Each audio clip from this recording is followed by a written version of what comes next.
మృదువైన పెదవుల కోసం చలికాలం కాబట్టి రోజు పాలమీగడతో 2-3 నిమిషాలు ముఖాన్ని మర్దన చేయండి.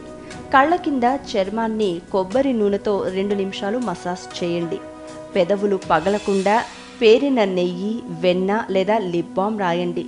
బీట్రూట్, క్యారెట్, టమాటాలు అధికంగా తీసుకుంటే దొండపండు లాంటి పెదవులు మీ సొంతమవుతాయి. పెసరపిండి, పాలు, నిమ్మరసం, శనగపిండి, రోజ్ వాటర్ తదితరాలతో క్రమం తప్పకుండా ప్యాకులు పెట్టుకుంటే ముఖం తేటగా కోమలంగా ఉంటుంది. వారానికి ఓసారైనా తాజా బ్రష్తో బాగా రుద్దుకుని స్నానం చేయాలి. దీనివల్ల మృత కణాలు తొలగిపోయి చర్మం తాజాగా ఉంటుంది. స్నానం చేసే నీటిలో అరోమా నూనె చుక్కలు చేర్చి సున్నిపిండితో నలుగు పెట్టుకుని స్నానం చేస్తే అలసిన శరీరం ఎంతో తేలికగా ఉంటుంది. రోజు 12 నుండి 15 గ్లాసుల మంచినీళ్లు తీసుకోవాలి.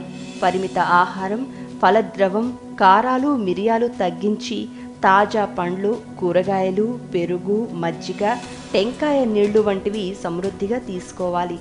పెదవులు ఎప్పుడూ ఎండిపోకుండా చూసుకోవాలి.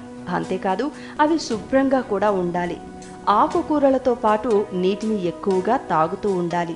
అప్పుడే పెదవులు తాజాగా, లేతగా కనిపిస్తాయి, ఎండిపోకుండా ఉంటాయి. మాంసకృతులు పుష్కలంగా ఉండే పప్పు ధాన్యాలు, పాలు, గుడ్లు తప్పనిసరి. వేళ పట్టున తగినంత నిద్ర ఎంతో ముఖ్యం. కనీసం రోజుకు 8 గంటల నిద్ర తప్పనిసరి.